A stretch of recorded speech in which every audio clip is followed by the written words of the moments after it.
Hello বন্ধুরা, আসসালামু আলাইকুম। আজকে আমরা ধুম নামের একটি সাইফাই অ্যাকশন মুভি নিয়ে আলোচনা করতে যাচ্ছি। বেশি কথা না বলে চলুন মুভিটি শুরু করা যাক। মুভির শুরুতে আমাদের একটি ফিমেল ভয়েস জানায় 2026-এ নেভাডা ডেসার্ট নামের একটি জায়গায় কাজ করা একজন আর্কোলজিস্ট মার্স প্ল্যানেট যাওয়ার জন্য একটি পোর্টাল খুঁজে পেয়েছে। ওই পোর্টালের নাম তারা দ্য আর্ক দিয়েছে। এরপর সিন কাট হয়ে আমাদের মার্স গ্রহের একটি রিসার্চ ল্যাবকে দেখানো হয়। এইখানে অনেকগুলো বিজ্ঞানী কোনো কিছুর ভয়ে পালাচ্ছিল। সেখানে একজন ফিমেল বিজ্ঞানী ডক্টর কার্মিককে ডাকতে ডাকতে ল্যাব থেকে বাহিরে আসতেছে, কিন্তু তখন ডক্টর কার্মিক ওইখানকার দরজা বন্ধ করে দেয়, আর ওই ফিমেল বিজ্ঞানীর হাত দরজায় আটকে পড়ে কেটে যায়। তখন দরজার ভিতর থেকে কেউ এসে ওই ফিমেল বিজ্ঞানীকে মেরে ফেলে। ডক্টর কার্মিক তাড়াতাড়ি পৃথিবীতে মেসেজ পাঠায় আর বলে এই মার্স থেকে রিসার্চ ল্যাব খুব দ্রুত কোয়ারেন্টাইন করে দিতে।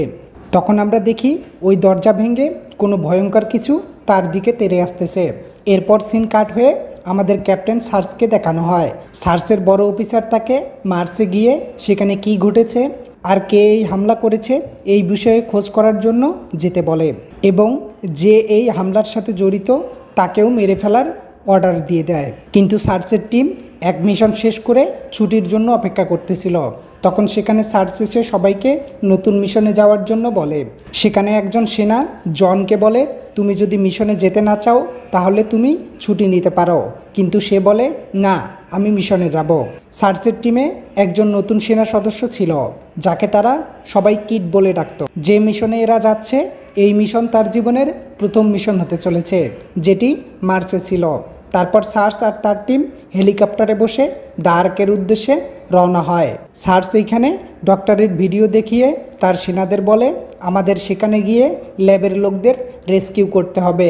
তার সাথে সার্চ জনকে এই মিশনে যাওয়ার কারণ জিজ্ঞাসা করে। তার উত্তরে জন বলে আমার বোন গেল 10 বছর থেকেই ওই ল্যাবে আছে, আর আমি তাকে বাঁচানোর জন্যই সেখানে যাচ্ছি। আর্ক নামের এই পোর্টাল মরুভূমির অনেক নিচে ছিল। আমরা দেখি আর্ক দেখতে বাবুলের মতো। তারপর তারা এক এক করে ওই বাবুলের সাহায্যে মার্সের একটি চেম্বারে এসে পৌঁছায়। তাদের এই পোর্টালের ভিতরে জার্নি করার ফলে পেট খারাপ হয় আর বমি আসে। যাই হোক, এইখানে পৌঁছে এইখানকার ইনচার্জের সাথে তারা দেখা করে, যার নাম উইঙ্কি, যার অর্ধেক শরীর ছিল না। আসলে পোর্টাল দিয়ে যখন সে এসেছিল তার কোনো একটা ভুল করার কারণে তার অর্ধেক শরীর নষ্ট হয়ে গেছে। তারপর সার্চ ওই ইনচার্জকে বলে এই জায়গা সিল করে দেওয়ার জন্য। সার্চ তার এক সাথী মার্ককে এইখানে রেখে যায় যেন কেউ এইখান থেকে পালিয়ে না যায়। তারপর তারা জনের বোন সেমেন্তার দেখা পায়, যে এইখানকার ডাটা ম্যানেজার। জন তার বোনকে সাথে যাওয়ার জন্য মানা করে, কিন্তু সার্চ এইখানে বলে না, সেও এখন আমাদের মধ্যে একজন, মানে সেও আমাদের সাথে মিশনে থাকবে। তারপর তারা এইখানকার বেসমেন্টের দিকে আসে যেখানে অনেক অন্ধকার ছিল। তাই সার্চ এইখানে সবাইকে আলাদা আলাদা টিমে ভাগ করে দেয়। এদিকে বোল্ট আর গোডিং একটু সামনে গিয়েই দেখতে পায় অনেকগুলো জীবজন্তুকে খাঁচায় বন্দি করে রাখা হয়েছে এক্সপেরিমেন্ট করার জন্য। অন্যদিকে কিড একটা পাইপ দেখে ভয়ে ফায়ারিং শুরু করে দেয়, যার আওয়াজ শুনে সার্চ তার কাছে রিপোর্ট চায়। কিড তাকে জানায় এটা শুধু একটা ছোট পাইপ, কোনো সমস্যা না। অন্যদিকে জন আর সেমেন্তা একটি ল্যাবে এসে এইখানকার ডাটা কালেক্ট করা শুরু করে দেয়। ওই ল্যাবে 2টা কঙ্কাল ছিল, যেটা মা ও তার ছেলে। এটা দেখে সেমেন্তা বলে একজন সাধারণ মানুষের ভিতরে 23 জোড়া ক্রোমোজোম থাকে, কিন্তু এই কঙ্কালের 24 জোড়া ক্রোমোজোম, মানে হচ্ছে এই মানুষ অনেক চালাক আর বুদ্ধিমান, আর এদের অসুখ বিসুখও হতো না। হতে পারে বিজ্ঞানীরা এইখানে মানুষের 24 জোড়া ক্রোমোজোম নিয়েই রিসার্চ করতেছিল। এদিকে 2জন সেনা সদস্য ডক্টর কার্মিকের ল্যাবে আসে। ল্যাব চেক করে তারা বুঝতে পারে এইখানে কিছু তো একটা হয়েছে। তখন এক সেনা সদস্য কারো উপস্থিতি টের পায়, তাই সে ফায়ারিং করতে থাকে। ফায়ারিংয়ের আওয়াজ শুনে সার্চের পুরো টিম এইখানে চলে আসে। এসে তারা সামনে এগিয়ে দেখতে পারে এইখানে ডক্টর কার্মিক ছিল, আর তার হাতে ওই ফিমেল বিজ্ঞানীর কাটা হাত ছিল, যাকে আমরা মুভির প্রথমে দেখেছিলাম। ডক্টর খুব ভয় পেয়েছিল। এই সময় এইখানে সেমেন্তাও চলে আসে। সেমেন্তা এইখানে এসে ডক্টর কার্মিককে শান্ত করার চেষ্টাও করে, কিন্তু ডক্টর কার্মিক নিজের কান নিজেই কেটে ফেলে। তার কান দিয়ে রক্ত পড়তে থাকে। তারপর সেমেন্তা ডক্টরকে তার ল্যাবে নিয়ে আসে। এইখান থেকে সার্চ, কিট আর প্রোটম্যানকে লকআপ রুম চেক করার জন্য পাঠায়। রাস্তায় যেতে যেতে কিট অনেক ভয় পাচ্ছিল, তাই প্রোটম্যান তাকে কিছু ওষুধ খাওয়ার জন্য দেয় যাতে সে শান্ত থাকে। সামনে যেতেই তারা একটি মেয়েকে দেখতে পায় যে অন্যদিকে তাকিয়েছিল। প্রোটম্যান তাকে আওয়াজ দিতেই তাদের উপর হামলা করে। তখন এরা দুজন গুলি চালিয়ে ওই মেয়েটিকে মেরে দেয়। মেয়েটিকে দেখে মনে হচ্ছিল হয়তো সে কোনো কিছুতে ইনফেক্টেড হয়ে গেছে। এদের দুজনের মাথায় তো কিছুই ঢুকতেছে না, আসলে এইখানে কি হচ্ছে। এইদিকে সেমেন্তা তো ডক্টরকে ল্যাবে নিয়ে এসেছে, কিন্তু ডক্টর কার্মিক অদ্ভুত আচরণ করতেছিল। ডক্টর তাদের বলে তাড়াতাড়ি এইখান থেকে পালিয়ে যাও আর সব কিছু বন্ধ করে দাও, কেননা ওই ক্রিয়েচার এই ল্যাবেই আছে। পরের সিনে জন আর বোল্ট ওই জায়গায় যায় যেখানে অনেক জীবজন্তু এক্সপেরিমেন্ট করার জন্য বন্দি করে রাখা ছিল।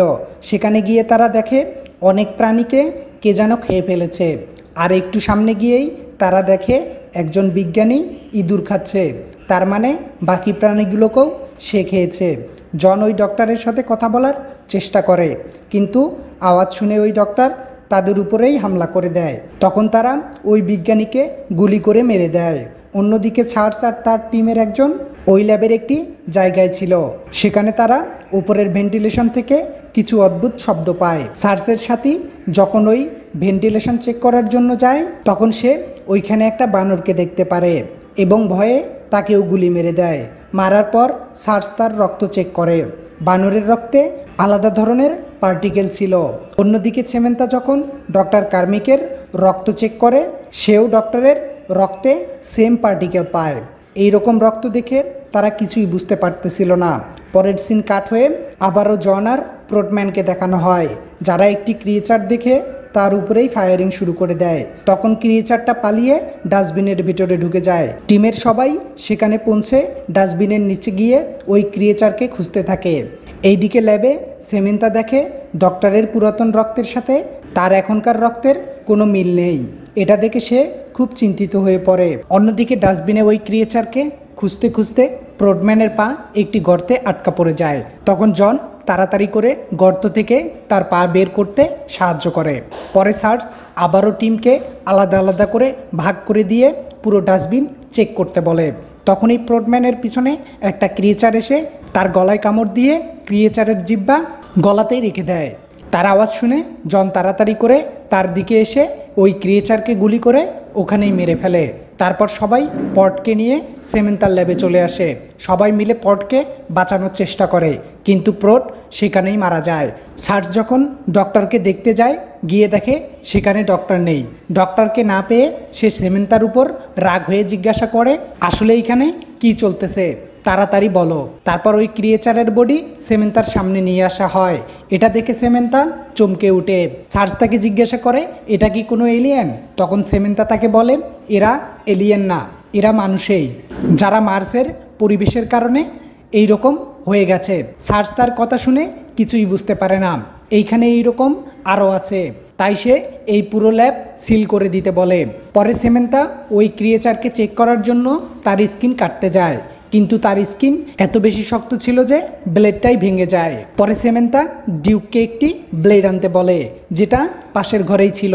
ডিউক যখন ব্লেড আনতে যায়, তখন হঠাৎ লাইট চলে যায়। সেমেন্তা চেক করার জন্য সামনে যেতেই হঠাৎ করেই ডিউক তার সামনে চলে আসে, যা দেখে সে খুব ভয় পেয়ে যায়। তখন সেখানে ডিউকের পেছনে একটা ক্রিয়েচার আসে আর ডিউককে অ্যাটাক করে দেয়। তখন তারা কোনোভাবে ল্যাবের ভিতরে চলে আসে। ল্যাবের দরজা ন্যানো টেকনোলজি দিয়ে তৈরি ছিল, যার কারণে ওই ক্রিয়েচার দরজায় আটকে মারা যায়। অন্যদিকে জন এই জায়গার শেষে চলে এসেছে, যেখান থেকে সে বাহিরে দেখতে পারতেছিল। এইখানে তার নিজের কিছু কথা মনে পড়ে যায়। পরে চার্লস তাদের সামনে এগিয়ে যেতে বলে। সামনে যেতেই মার্কের পিছনে একটি ক্রিয়েচার এসে তার বডি থেকে মাথা আলাদা করে দেয়, যা দেখে চার্লস বুঝতে পারে এই ক্রিয়েচারদের এই সব অস্ত্র দিয়ে মারা সম্ভব না, তাদের মারার জন্য আলাদা অস্ত্র লাগবে। তাই তারা ল্যাবের ভিতরে চলে যায়। অন্যদিকে সেমেন্তা যখন ওই ক্রিয়েচারের পেট কেটে ভিতরে দেখে, সে বুঝতে পারে এই ক্রিয়েচারের বডি পার্টস একদম মানুষের মতো, মানে এইগুলোও মানুষ ছিল, তারা ইনফেক্টেড হওয়ার কারণে তারা এমন হয়েছে। এইগুলো ঘটাকালীন সময় প্রোট তাদের সামনে আবারও জিন্দা হয়ে যায়। সেমেন্তা আর ডিউকের দিকে আসতে থাকে, কিন্তু মাঝখানে একটি কাচের দেয়াল থাকায় আসতে পারে না, যার কারণে সে তার মাথা ওই কাচের দেয়ালেই আছাড় মেরে সেখানেই মারা যায়। এইদিকে ল্যাবে সার্স একটি হাইটেক গান পেয়ে যায়, যেটা নিয়ে সে বাকিদের কাছে আসে। সে বাকিদের কাছে এসে দেখতে পায় তার আরও এক সাথী ডিস্ট্রয় মারা গেছে, যা দেখে সে খুব রেগে যায়। অন্যদিকে এই ক্রিয়েচার আরও একজন সেনার উপর আক্রমণ করে তাকেও মেরে ফেলে। তখন এইখানে সার্স এসে ওই ক্রিয়েচারকে হাইটেক গান দিয়ে মেরে দেয়। তারপর বাকি সবাই সেমেন্তার কাছে আসে। সেমেন্তা তাদের জানায় এইখান থেকে সব বিজ্ঞানী ইনফেক্টেড হয়ে ক্রিয়েচার হয়ে যাচ্ছে। সার্স ডিউক আর কিটকে বলে ওরা দুজন যেন গিয়ে আবারও মরে যাওয়া বিজ্ঞানীদের আর একবার করে গুলি করে, যাতে তারা আবারও জীবিত হতে না পারে। পরে তারা ওই মরে যাওয়া বিজ্ঞানীদের আবারও গুলি মেরে দেয়। অন্যদিকে সার্স সেমেন্তাকে জিজ্ঞাসা করে বিজ্ঞানীরা এখানে কি প্রজেক্ট নিয়ে কাজ করতেছিল। তখন সেমেন্তা তাকে একটা ভিডিও দেখায়, যেখানে একটি বিজ্ঞানী C24 নামের একটি সিরাম একজন মানুষের শরীরে পুশ করে। তারা আসলে মানুষকে সুপার হিরো বানানোর এক্সপেরিমেন্ট করতেছিল, কিন্তু ওই সিরাম পুশ করার কিছুক্ষণ পরেই ওই লোকের বডি চেঞ্জ হতে শুরু করে আর ধীরে ধীরে সে ক্রিয়েচার হয়ে যায়। এটা দেখে সার্স বলে সে এই ডিস্ক নিয়ে পৃথিবীতে যাবে। তার উত্তরে জন বলে আমাদের এই রিসার্চ ল্যাব সহ সব কিছু এইখানেই ধ্বংস করে দেওয়া উচিত। সার্স বলে আমার উপর থেকে অর্ডার আছে, আমাকে প্রমাণ নিয়ে যেতে হবে। পরে সেমেন্তা বাকি সব ফাইল ডাউনলোড করা শুরু করে। তখন যে সেনা সদস্যকে তারা দা আর্কে রেখে এসেছিল সে তাদের কল করে বলে কোনো কিছু পৃথিবীর দিকে আসতেছে, যা শুনে সবাই দা আর্কের দিকে আসতে থাকে। কিন্তু তাদের আসার আগেই একটি ক্রিয়েচার টেলিপোর্ট হয়ে পৃথিবীতে চলে যায়। এই মিশন শেষ হতে 5 মিনিট বাকি ছিল, তাই সার্স তার লোকদের নিয়ে পৃথিবীতে যেতে চায়, কিন্তু ল্যাবে সেমেন্তা ছিল। তাই জন সেমেন্তাকে নিতে যায়। জন সেমেন্তার কাছে এসে তাকে তাড়াতাড়ি এইখান থেকে যাওয়ার জন্য বলে। সেমেন্তা তাকে জানায় এই সিরাম সবার শরীরে একরকম কাজ করে না। তার মানে হলো যে লোকগুলো বেশি অ্যাগ্রেসিভ তারা ক্রিয়েচার হয়ে যায়, আর যারা শান্ত মানুষ তাদেরকে এই সিরাম সুপার হিরো বানিয়ে দেয়। এইখানে আমরাও বুঝতে পারি এই সিরাম ফার্স্ট যার উপর টেস্ট করা হয়েছিল সে খুব অ্যাগ্রেসিভ ছিল, তাই সে ক্রিয়েচার হয়ে সব বিজ্ঞানীদের ইনফেক্টেড করে দিয়েছে। পরে পৃথিবীতে সার্স এসে দেখতে পারে দা আর্কে ওই ক্রিয়েচার এসে এখানকার সব লোকদেরকে ইনফেক্টেড করে দিচ্ছে। এই জন্য সে সবাইকে ইনফেক্টেড মনে করে মারতে থাকে, কিন্তু সার্স এটা জানতো না এইখানে অনেক মানুষই ইনফেক্টেড না। একটি ঘরে তারা কিছু ইনফেক্টেড লোককে দেখতে পায় যারা অন্য একজনকে খাচ্ছিল। সার্স ওদেরকে দেখে মেশিন গান দিয়ে সবাইকে মেরে ফেলে। অন্যদিকে সেমেন্তা আর জন আর্কের সাহায্যে মার্স থেকে পৃথিবীতে চলে আসে। এইদিকে সেনারা একটি একটি করে রুম চেক করতে করতে একটা রুমে অনেকগুলো সুস্থ মানুষকে খুঁজে পায় যারা একদম ঠিক ছিল। এইদিকে সার্স দা আর্কের চেম্বারে যে সেনাকে রেখে গিয়েছিল তাকে ইনফেক্টেড মনে করে গুলি করতে চায়, কিন্তু তখন কিড এসে তাকে জানায় একটি রুমে অনেকগুলো লোক আছে যারা ইনফেক্টেড নয়। সার্স তার কথা শুনে না আর তাকে অর্ডার দেয় সে যেন গিয়ে তাদের মেরে ফেলে, কিন্তু কিড বলে আমি কোনো নিরপরাধ মানুষকে মারবো না। সার্স তার কথা শুনে কিডকে শ্যুট করে দেয়। জনের এটা দেখে সার্সের উপর খুব রাগ হয়, কিন্তু সে তাকে কিছুই করতে পারে না, কারণ সে তাদের ক্যাপ্টেন ছিল। ম্যাক্স সার্সের পাগলামি দেখে তার উপর গান পয়েন্ট করে। তখন তার পিছনে একটি ক্রিয়েচার এসে তাকেও মেরে ফেলে। পরে এদের পিছনে অনেকগুলো ইনফেক্টেড লোক আসতে থাকে, তাই তারা একটি ন্যানো টেকনোলজি দিয়ে বানানো দরজার পিছনে লুকিয়ে যায়। একটি ক্রিয়েচার ডিউককে নিচে টেনে নিয়ে যায়। এইখানে অনেকগুলো ইনফেক্টেড লোক চলে এসেছে, তাদের মধ্যে একজন সার্সের পা ধরে টানতে থাকে। তখন জন ওই ইনফেক্টেড লোকগুলোকে শ্যুট করতে থাকে, কিন্তু একটি গুলি দরজায় লেগে ঘুরে এসে তার শরীরে লেগে যায়। তখন সেমেন্তা তাকে একটি সেভ রুমে নিয়ে আসে, কিন্তু গুলি লাগার কারণে জনের অবস্থা খুব খারাপ হতে শুরু করে। সেমেন্তা তার অবস্থা দেখে তাকে ওই সিরাম C24 পুশ করতে চায়। জন তাকে এটা করতে মানা করে, কারণ এটা যদি তার শরীরে পুশ করা হয় তাহলে সেও হয়তো ক্রিয়েচার হয়ে যাবে। কিন্তু সেমেন্তার তার ভাইয়ের উপর পুরো বিশ্বাস ছিল, তাই সে তার ভাইকে বলে তুমি একজন ভালো মানুষ আর তুমি এটাতে ঠিক হয়ে যাবে। কিন্তু তারপরেও জন সেমেন্তার হাতে গান দিয়ে দেয় আর বলে যদি আমি ক্রিয়েচার হই তাহলে তুমি আমাকে গুলি করে দিবে। সিরাম দেওয়ার পর জন অজ্ঞান হয়ে যায়। যখন তার জ্ঞান ফিরে আসে সে দেখতে পায় তার শরীরের আঘাতগুলো আপনা আপনি ঠিক হয়ে গেছে। তার মানে সিরাম তার শরীরে কোনো রকম সাইড ইফেক্ট করেনি, বরং তাকে একজন সুপার হিরো বানিয়ে দিয়েছে। তখন জন গান নিয়ে সব ইনফেক্টেড লোকদের মারার জন্য চলে যায়। সে এক এক করে সব ইনফেক্টেড লোকদের মেরে দেয়। তখন তার কাছে উইঙ্কি আসে। সেই ইনফেক্টেড হওয়ার কারণে তার শরীর একটি অদ্ভুত ক্রিয়েচারের মতো হয়ে গেছে। জন তাকেও কাটার দিয়ে 2 টুকরো করে ফেলে। তারপর সে এসে দেখে সেমেন্তার অবস্থা খুব খারাপ, তাই সে তাকে নিয়ে এইখান থেকে বাইরে যেতে চায়। তখন এইখানে সার্চ চলে আসে। জন তাকে দেখে বুঝতে পারে সেও ইনফেক্টেড হয়ে গেছে। জন তাকে গুলি করতেই যাবে, কিন্তু তার আগেই সার্চ ওই হাইটেক গান দিয়ে জনকে গুলি করে। সার্চের কাছেও ক্রিয়েচারের পাওয়ার চলে এসেছিল। তখন দুজন সুপার হিউম্যান ফাইট করা শুরু করে। তারপর জন কোনোভাবে দ্য আর্ক অ্যাক্টিভ করে সার্চকে মার্সে পাঠিয়ে দেয়, আর সাথে একটি বোমও ওই আর্কের দিকে ছুঁড়ে মারে। আর ওই বোম এসে সার্চের কাছে ফেটে যায়। ওই বোমের কারণে মার্সে থাকা আর্কের পোর্টালও নষ্ট হয়ে যায়। তারপর জন সেমেন্তাকে নিয়ে উপরে চলে আসে।